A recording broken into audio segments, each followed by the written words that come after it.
بسم اللہ الرحمن الرحیم۔ السلام علیکم۔ ہمارے محلے میں ایک نیا درزی یاسین آیا تھا۔ ویسے تو یاسین کی بہت شہرت تھی، جو بھی لڑکی اس کے پاس جاتی وہ دوبارہ اس سے کپڑے ضرور بنواتی تھی، لیکن کچھ دنوں سے عجیب و غریب باتیں چل رہی تھیں اور اکثر ہی میں دیکھتی تو لڑکیوں کی باتوں کا موضوع یاسین درزی ہوتا۔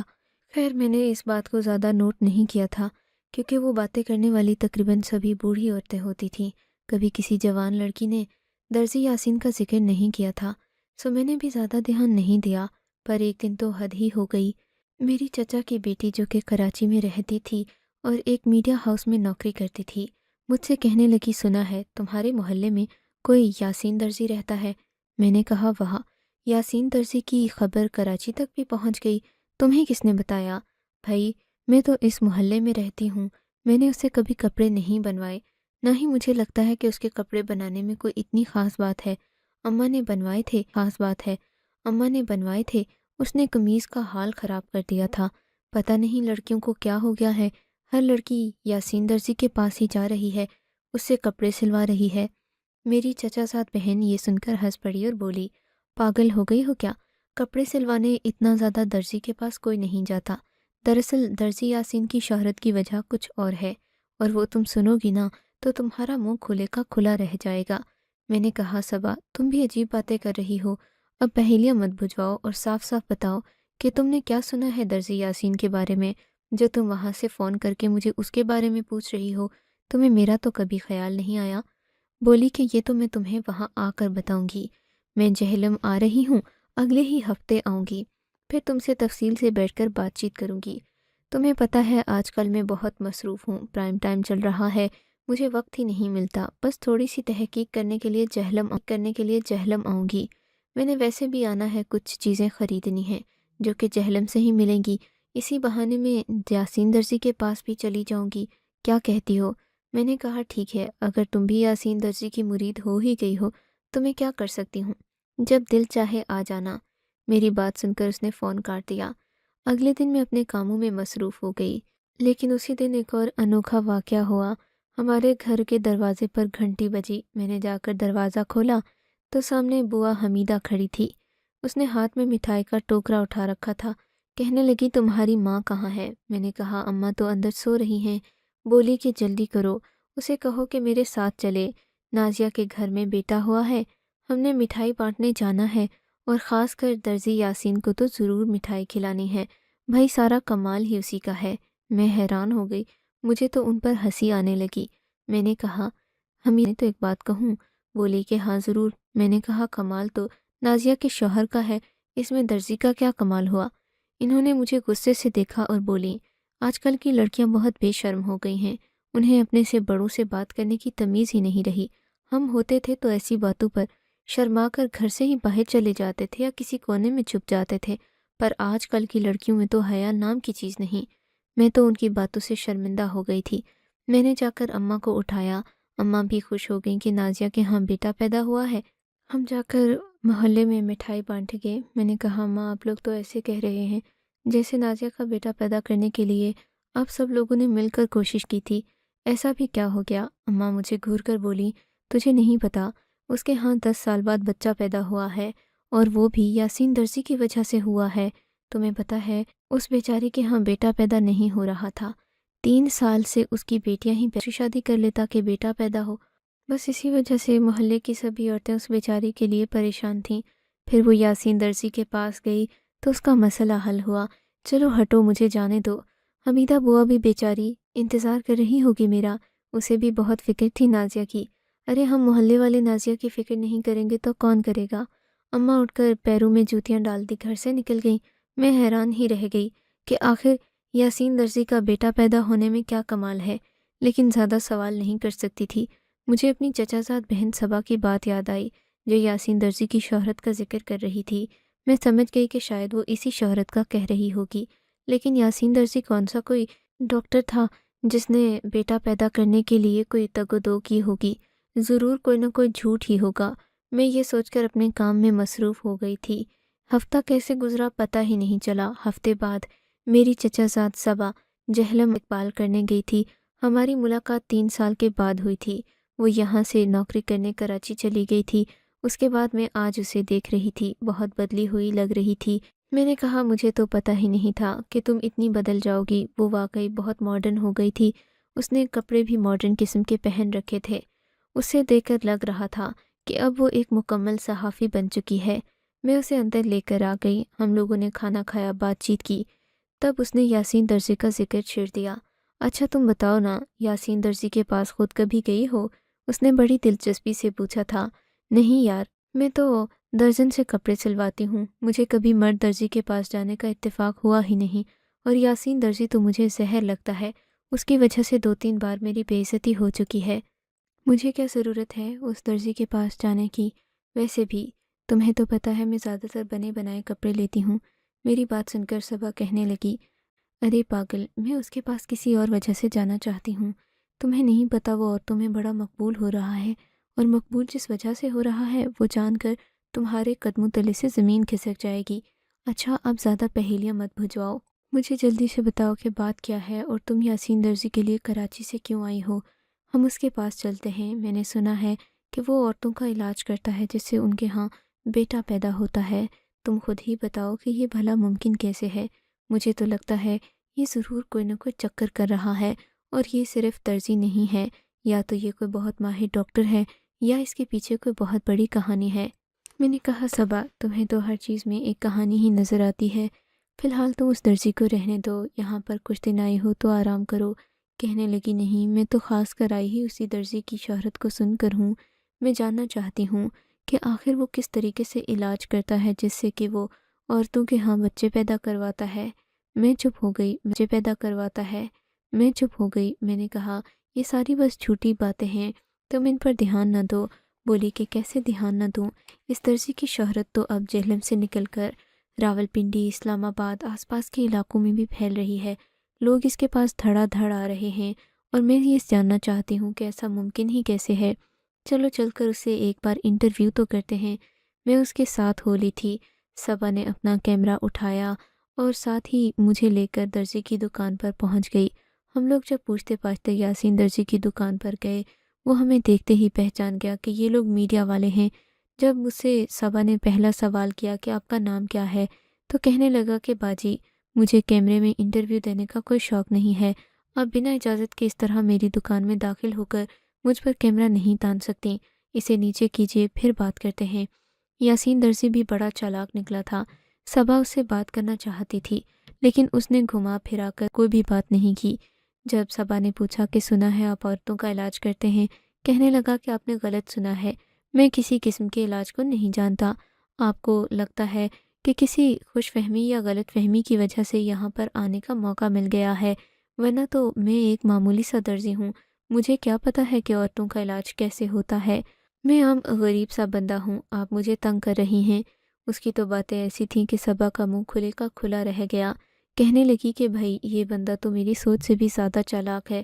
عموماً لوگوں کو ٹی وی اور میڈیا پر آنے کا شوق ہوتا ہے، لیکن یہ اس سب سے بچتا پھر رہا ہے، یعنی کہ یہ ضرور کوئی نہ کوئی غلط کام میں ملوث ہے، ورنہ تو یہ ایسا ہرگز نہیں کرتا، بلکہ یہ کوشش کرتا کہ یہ کسی طرح سے ٹی وی پر آ جائے تاکہ لوگ اس کی شہرت سن کر بار بار اس کے پاس آئیں۔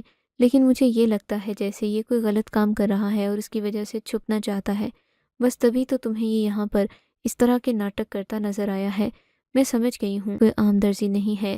میں نے کہا صبا، ہو سکتا ہے کہ تم نے غلط ہی سنا ہو، تم جا کر کسی سے پوچھ کیوں نہیں لیتی؟ کہنے لگی کہ ہاں یہ تو صحیح بات ہے، میں نے خود بھی بہت ساری عورتوں سے سنا ہے کہ جو بھی اس سے علاج کرواتی ہے اس کے ہاں بیٹا ہی پیدا ہوتا ہے۔ ایک درزی کسی عورت کا علاج کیسے کر سکتا ہے، یہ بات مجھے سمجھ نہیں آ رہی۔ میں نے کہا کچھ دن پہلے ہی نذیرہ کے ہاں بیٹا پیدا ہوا ہے، وہ بہت خوش تھی، اور حمیدہ بوا ہمارے گھر آئی تھی، وہ مٹھائی بانٹ رہی تھی کہ یہ سب یاسین درزی کا کمال ہے، وہ شاید تمہیں اس بارے میں کوئی نہ کوئی معلومات دے دے، کیونکہ اس کے ہاں تو ابھی ابھی ہی بیٹا پیدا ہوا ہے، اگر تم جاؤ گی تو وہ تمہیں سب کچھ سچ سچ بتا دے گی۔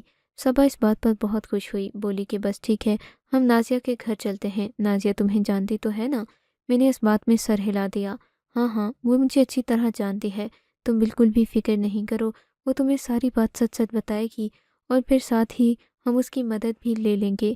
ہم لوگ پوچھتے پاچھتے نازیہ کے گھر پہنچے، سا کھلا، وہ بہت خوش لگ رہی تھی، خوشی اس کے چہرے سے چھلک رہی تھی۔ لگتا تھا کہ اب اس کے شوہر نے اس کو کہہ دیا تھا کہ وہ کبھی بھی دوسری شادی نہیں کرے گی، کیونکہ اس نے اس کو بیٹے کی خوشی دے دی تھی۔ ہم لوگ نازیہ کے پاس بیٹھے۔ نازیہ بہت خوش تھی، لیکن صبا کو دیکھ کر وہ بھی حیران رہ گئی تھی، کیونکہ صبا کافی زیادہ تبدیل ہو چکی تھی۔ صبا کو دیکھ کر نازیہ نے اپنے سارے دکھوں کی کہانی سنا دی۔ نازیہ، میں نے تو سنا ہے کہ تم کسی اخبار میں نوکری کرتی ہو۔ میرا نام مت چھاپنا، مگر میری دکھوں بھری کہانی ضرور چھاپنا کہ کیسے میرے شوہر نے مجھے بیٹیوں کی وجہ سے طلاق دینے کا سوچ لیا تھا۔ وہ تو سوچ رہا تھا وہ بیٹا پیدا کرنے کے لیے دوسری شادی کرے گا۔ دیکھو ہم عورتوں پر کتنا ظلم ہوتا ہے۔ وہ تو خدا کی کرنی کہ میرے ہاں بیٹا پیدا ہو گیا، ورنہ آج میں سڑک پر بیٹھی ہوتی، اپنی بیٹیوں کے ساتھ در بدر کی ٹھوکریں کھا رہی ہوتی۔ ایسا کیا ہوا؟ نازیہ نے اس کو مزید کریدتے ہوئے کہا۔ نازیہ دکھوں کی ماری پھوٹ پڑی، اپنا ایک ایک دکھ بتا دیا۔ پھر ہم نے اس سے کریدتے کریدتے پوچھا کہ تمہیں بیٹا کیسے پیدا ہوا؟ بیٹے کا سنتے ہی اس کے چہرے پر ایک دم خوشی آ گئی۔ وہ اپنے سارے غم بھول کر ہمیں اپنے بیٹے کی کہانی سنانے لگی۔ بس مت پوچھو کہ کیا ہوا، مجھے تو سمجھو کہ فرشتہ مل گیا۔ اللہ نے میری دعا سن لی کہ ایک دن میرے پاس حمیدہ بوا آئی اور کہنے لگی کہ تمہیں میں بیٹا پیدا کرنے کا ایک آسان حل بتاؤں گی۔ میں بھی حیران ہو گئی۔ میں نے سوچا کہ کہیں کوئی دوا تو نہیں آ گئی جسے کھا کر بیٹا ہی پیدا ہوگا۔ پھر مجھے حمیدہ بوا نے بتایا کہ ایک نیا درزی آیا ہے جس کا نام یاسین فرید ہے۔ وہ یہاں پر عورتوں کا علاج کرتا ہے۔ اس کے بعد جو بھی جاتی ہے اس کے ہاں بیٹا ہی پیدا ہوتا ہے، اور بیٹی تو سوال ہی نہیں پیدا ہوتا۔ یہاں تک کہ اگر کوئی حاملہ عورت بھی اس کے پاس چلی جائے جو کہ 3 ماہ سے حاملہ ہو، تو اس کا بھی وہ ایسا علاج کرتا ہے کہ وہ صرف بیٹا ہی پیدا کرتی ہے۔ میں نے کہا کہ مجھے اس بات پر یقین نہیں آ رہا۔ میرے ہاں پہلے 3 بیٹیاں پیدا ہو چکی ہیں، لگتا ہے اب دوبارہ بھی بیٹا ہی پیدا ہوگا۔ میری بات سن کر وہ ہنس پڑی، کہنے لگی تو بالکل فکر نہیں کر، اب تیرے ہاں بیٹا پیدا ہوگا۔ تیرے پاس حمیدہ بوا ہے تو تجھے کس کی فکر کرنے کی ضرورت نہیں ہے۔ میں تجھے ہر چیز بتاؤں گی، بس تو نے اس کے پاس جانا ہے، اسے نذرانہ پیش کرنا ہے، اور ہاں وہ ایک پاجامہ دیتا ہے، وہ ضرور خرید لینا۔ اس سے یہ ہوگا کہ تمہارے بیٹا پیدا ہونے کے امکانات بڑھ جائیں گے۔ اور ہاں ایک بات کا خاص خیال رکھنا ہے کہ اس پاجامے کا تم باقاعدگی سے استعمال کرو گی۔ جب ہسپتال جاؤ گی تب بھی وہی پاجامہ پہن کر جانا۔ اور ہاں تم نے ہاسپٹل ضرور جانا ہے، ورنہ ایسا نہ ہو کہ کوئی نہ کوئی پیچیدگی ہو جائے۔ اس بیچارے کا علاج ہے تو اچھا، لیکن علاج سخت ہے تو ڈرتا ہے کہ کہیں عورت کی جان کو خطرہ نہ ہو۔ پر میں تو کہتی ہوں بیٹا پیدا کرتے ہوئے اور اسے افسوس نہیں ہوتا، کیونکہ وہ اسی کے لیے تو پوری زندگی کوشش کرتی ہے۔ حمیدہ بوا نے مجھے خوب بھڑکایا، مجھے بہت امید تھی، میں بھی بہت زیادہ خوش ہو گئی تھی۔ جمعے والے دن میں فرید درزی کے پاس گئی۔ اس نے مجھے دیکھا تو کہنے لگا، لگتا ہے کہ تیرے ہاں صرف بیٹیاں ہی پیدا ہوتی ہیں۔ میں تو اس کی یہ کرامت دیکھ کر ہی حیران رہ گئی تھی کہ اس کو کیسے پتا کہ میں دکھوں کی ماری ہوں۔ ہم بھی بیچاری نازیہ کی سادگی پر حیران تھے کہ ظاہر ہے اس کے پاس بیٹیوں والی عورت آئے گی تو وہ یہی سمجھے گا کہ بیٹا پیدا کروانے آئی ہے، کیونکہ اس کے ہاں پہلے بیٹیاں پیدا ہو رہی ہیں۔ نازیہ بتانے لگی کہ وہ فرید درزی کے پاس گئی، اس نے اس کو ایک پاجامہ دیا اور کہا بس تو نے یہ پہن کر جانا ہے، اس سے تیرا بیٹا ہی پیدا ہوگا، اور میں دعا دے دیتا ہوں میری دعا سے آج تک کوئی خالی ہاتھ نہیں لوٹا۔ یاسین درزی نے مجھے ایک پاجامہ دیا، اسے پہننے کا کہا، اور پھر یہ بھی کہ یہی پہن کر تم نے ہسپتال بھی جانا ہے۔ میں بہت خوش ہوئی تھی۔ آج تک جو بھی عورت اس کے پاس گئی تھی اس کے ہاں صرف اور صرف بیٹا پیدا ہوا تھا، لیکن پھر ایک بات ہو گئی جس نے مجھے پریشان کر دیا۔ حمیدہ بوا مجھ سے کہنے لگی کہ تمہیں فرید درزی کو کچھ نہ کچھ رقم دینا ہوگی۔ میں نے کہا وہ کب دوں اور کیسے دوں؟ کہنے لگی بھلے سے جب بیٹا پیدا ہو جائے تب دینا، لیکن پھر رقم تگڑی لے گا، 1,00,000 روپے تک تمہیں اس کو دینا ہوں گے، کیونکہ وہ پھر اسی سے آگے لوگوں کی مدد کرتا ہے۔ اگر وہ مدد نہیں کرے گا تو اس کی بھی کرامتیں ختم ہو جائیں گی۔ وہ اپنے لیے بہت کچھ کرتا ہے، چلے کاٹتا ہے، اور یہاں تک کہ سبز الائچی کے 3-3 کلو جا کر قبروں پر چڑھاتا ہے۔ یہ اس کے اپنے سلسلے ہیں، اگر تم ان پر سوال اٹھاؤ گی تو تمہارا بیٹا بیمار پڑ جائے گا۔ میں نے کہا کہ حمیدہ بوا بیٹا پیدا تو ہونے دو، میں اگر فرید درزی کے سر پر سونے کی چادر نہ تو کہنا۔ میں بھی بڑی خوش تھی، مجھے تو پتہ نہیں تھا کہ بیٹا پیدا ہوگا یا نہیں۔ میں نے بہت وعدے کر رکھے تھے حمیدہ بوا سے کیونکہ مجھے اپنے شوہر کی بہت پریشانی تھی۔ اب بیٹا پیدا ہو جاتا، میری زندگی سے ساری پریشانیاں ختم ہو جاتیں۔ پھر اس دن میں اپنے ساتھ حمیدہ بوا کو لے کر ہسپتال چلی گئی۔ مجھے اب اپنی ولادت کا وقت قریب آتا محسوس ہو رہا تھا۔ ایسا ہی ہوا، جب ہم لوگ ہسپتال پہنچے تو ڈاکٹرز نے ہمیں ہاتھوں ہاتھ لیا، مجھ سے کہنے لگے آپ کو تو لگتا ہے کہ بیٹا پیدا ہوگا، اتنا درد بیٹے کی والی ماؤں کو ہی ہوتا ہے۔ میں اور زیادہ خوشی سے پھولے نہ سما رہی تھی۔ میں نے حالانکہ اس سے پہلے ڈاکٹر سے کہا تھا وہ میرا الٹرا ساؤنڈ کر لیں، لیکن انہوں نے کہا کہ ایسا کرنے کی کوئی ضرورت نہیں۔ مجھے فرید درزی نے یہ بھی منع کیا تھا کہ اس دوران الٹرا ساؤنڈ نہیں کروانا، اگر تم نے کروا لیا تو پھر شاید بیٹا پیدا نہ ہو، لیکن اگر تم توکل پر چلو گی تو تمہارے ہاں اللہ بیٹا ہی دے گا۔ بس میں اسی توکل پر چلی اور دیکھو آج میرے ہاتھ میں، میری گود میں میرا بیٹا کھیل رہا ہے۔ اچھا تو پھر تم نے کیا کیا؟ صبا نے دلچسپی سے سوال کیا تھا۔ کیا تم نے فرید درزی کو سونے کی چادر چڑھائی؟ ہاں نا، کیوں نہیں چڑھاؤں گی؟ میں تو اس کے لیے اپنی جان بھی وار دوں جس نے مجھے اتنی بڑی خوشی دی۔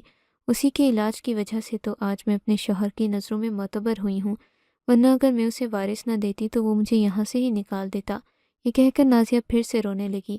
اچھا تم رو مت، دیکھو نا اب تو تمہاری گود میں بیٹا بھی آ گیا ہے، اب تمہیں خوش ہونا چاہیے۔ صبا نے اسے بچوں کی طرح بہلاتے ہوئے کہا تھا۔ ہاں ایسا ہی ہے، اللہ کا شکر ادا کرتی ہوں کہ اس نے میری عرضی سن لی، ورنہ تو میں کہاں جاتی، ذلیل و رسوا ہو کر رہ جاتی۔ میرے ماں باپ بھی نہیں ہیں۔ یہ کہہ کر نازیہ اور زیادہ جذباتی ہو گئی۔ پھر اس نے ہمیں چائے پلائی اور ہم نے اس سے اجازت چاہی کہ تمہیں سب سے کیا سمجھ آیا؟ بولی کہ مجھے تو یہ چکر کچھ اور ہی لگ رہا ہے، ہمیں ایسا کرنا پڑے گا کہ اسی کو اپنے ساتھ ملا کر فرید درزی کے پاس جانا ہوگا، لیکن مجھے لگتا ہے کہ اصل کردار فرید درزی اور حمیدہ بوا ہیں۔ ساری عورتوں سے پوچھنے کے بعد یہی پتہ چلا کہ سب کو حمیدہ بوا ہی فرید درزی کے پاس لے کر جاتی ہے، اس کی آدھی شہرت کی ذمہ دار بھی حمیدہ مائی ہی ہے، اور اب ہمیں حمیدہ کے پاس جا کر اس سے معلومات اکٹھی کرنا تھیں۔ لیکن حمیدہ بھی درزی کی طرح چالاک نکلی، اس نے تو کوئی معلومات دینے سے صاف انکار کر دیا، کہنے لگی میں ایسا کچھ نہیں کرتی۔ بالآخر ہم گاہک بن کر جانے پر مجبور ہو گئے تھے، کیونکہ یہ لوگ ہمیں سیدھے طریقے سے کوئی معلومات نہیں دے رہے تھے، دیتے بھی کیوں کر یہ ان کا کاروبار تھا۔ اب میرے ساتھ صبا نے اچھی طرح ایک عمر رسیدہ عورت والا میک اپ کیا، کپڑے بھی، حلیے، سب کچھ بدلا، میرا بھی بدلا، خود کو نقاب میں چھپایا، فرید درزی کے پاس پہنچ گئیں۔ صبا نے جا کر درزی کی خوب منتیں کیں، وہ تو اس کے پاؤں ہی پڑ گئی، کہا کہ بھائی میرا شوہر مجھے گھر سے نکال دے گا، میری تو اولاد نہیں ہو رہی تھی، لیکن اب میں امید سے ہوں تو مجھے بیٹا ہی چاہیے، کچھ کرو بھائی، میں اپنا سب کچھ دینے کو تیار ہوں۔ یہ سن کر تو درزی فرید چوکنا ہو گیا، بولا کہ کیا تو واقعی میں مجھے کچھ دے سکتی ہے؟ دیکھ عمل کرنے کے لیے وقت لگتا ہے، اور وقت کے لیے مجھے یہ ساری دکان بند کر کے جانا پڑے گا، تو پھر اگر تو مجھے کچھ دے سکتی ہے تو میں سوچ سکتا ہوں۔ کہنے لگی کہ ہاں میں تمہیں اپنے سونے کا ہار ابھی اتار کے دیتی ہوں۔ صبا نے اپنے گلے سے اترا نقلی سونے کا ہار اس کے سامنے رکھ دیا، جسے دیکھتے ہی فرید درزی کی آنکھیں پھیل گئیں۔ دیکھتے ہی فرید درزی نے اپنے کپڑوں میں سے ایک سرخ رنگ کا پاجامہ نکالا اور بولا یہ لے جا، ہسپتال جائے گی تو اسے پہن لینا یا اپنے پاس رکھ لینا، ڈاکٹر کو لازمی بتانا، وہ تمہیں ضرور بیٹا ہی دیں گے۔ ٹھیک ہے، تمہارا بہت بہت شکریہ بھائی۔ صبا نے بڑی مشکل سے اپنی ہنسی چھپائی اور ہم لوگ وہاں سے باہر آ گئے۔ سارا پول کھل گیا ہے، صبا ہنستے ہوئے بولی۔ کیا مطلب؟ کیسے کھل گیا ہے سارا پول؟ اس نے تو صرف تمہیں ایک پاجامہ دیا ہے، میں نے معصومیت سے پوچھا۔ ارے بھائی، یہ پاجامہ نہیں، یہ تو ایک کوڈ ہے۔ کوڈ ہے؟ کیا مطلب؟ میں بھی پریشان ہو گئی تھی۔ یہ ہسپتال والوں کا کوڈ ہے۔ فرید درزی جس بھی عورت کو یہ پاجامہ دیتا ہے وہ پہن کر ہسپتال جاتی ہے، ہسپتال والوں کو اس نے پہلے ہی بتایا ہوتا ہے، پھر وہ کسی اور کا بیٹا اٹھا کر ان عورتوں کے جھولے میں ڈال دیتے ہیں۔ 1,00,000 روپے کے بچے میں 1,00,000 روپے کے بدلے میں بچہ تبدیل کرنا ان کے لیے کون سا مشکل کام ہے؟ لیکن سوچو، جن ماں باپ کے ساتھ یہ لوگ یہ گھناؤنا کھیل کھیلتے ہیں ان پر کیا گزرتی ہوگی؟ ان کی اولاد تو یہ انہیں دیتے ہی نہیں، ان کی اولاد کسی اور کو اور کسی اور کی اولاد ان کو دے دیتے ہیں۔ کتنے بڑے جرم میں ملوث ہیں یہ لوگ، میں انہیں چھوڑوں گی نہیں، یہی تو کام ہے ہمارا، برائی سے پردہ اٹھانا۔ صبا بڑی پرجوش ہو گئی تھی، ہسپتال پہنچے، ایک حاملہ عورت سے بات چیت کی، اسے 5,000 روپے دے کر راضی کیا، اس کو وہ پاجامہ دیا اور پھر اسے ہسپتال کے اندر بھیج دیا۔ نرسوں نے ایک دوسرے کو اشارہ کیا، یہ سب کچھ کیمرے پر ریکارڈ ہو رہا تھا۔ سرخ پاجامے کو دیکھتے ہی انہوں نے ایک دوسرے سے خسر پھسر کی اور پھر بیٹا تبدیل کر کے اس کے جھولے میں ڈال دیا۔ ہم لوگ تو یہ منظر دیکھتے ہی رہ گئے تھے، لیکن خدا کا شکر کہ یہ سب کچھ ٹی وی پر آنے کی نوبت نہیں آئی، کیونکہ سارا عملہ پکڑا گیا تھا۔ پولیس نے بھی بھرپور تعاون کیا اور اس کے بعد فرید درزی بھی پکڑا گیا۔ فرید درزی کا اتنا قصور نہیں تھا، وہ بیچارہ تو صرف 1,00,000 روپے میں سے 5,000 لیتا تھا۔ اس کے پاس اتنی بڑی چیزیں نہیں تھیں جتنی کہ ہسپتال والوں کے پاس تھیں، مگر یہاں کا مافیا کا نظام بڑا مضبوط ہے۔ ان لوگوں نے دے دلا کر جان چھڑوا لی۔ بیچارہ فرید درزی جیل چلا گیا۔ اس کو نکالنے میں واپس صبا نے مدد کی، کیونکہ وہ تو صرف اس کھیل کا ماہرہ تھا، بیچارے کا کوئی قصور نہیں تھا۔ آپ کو اگر یہ کہانی اچھی لگی ہے تو اس ویڈیو کو لائک کیجیے اور اس طرح کی مزید کہانیاں سننے کے لیے ہمارے چینل کو ضرور سبسکرائب کیجیے۔ کہانی سننے کا شکریہ۔ آپ سے ملاقات ہوگی اگلی ویڈیو میں، تب تک کے لیے اللہ حافظ۔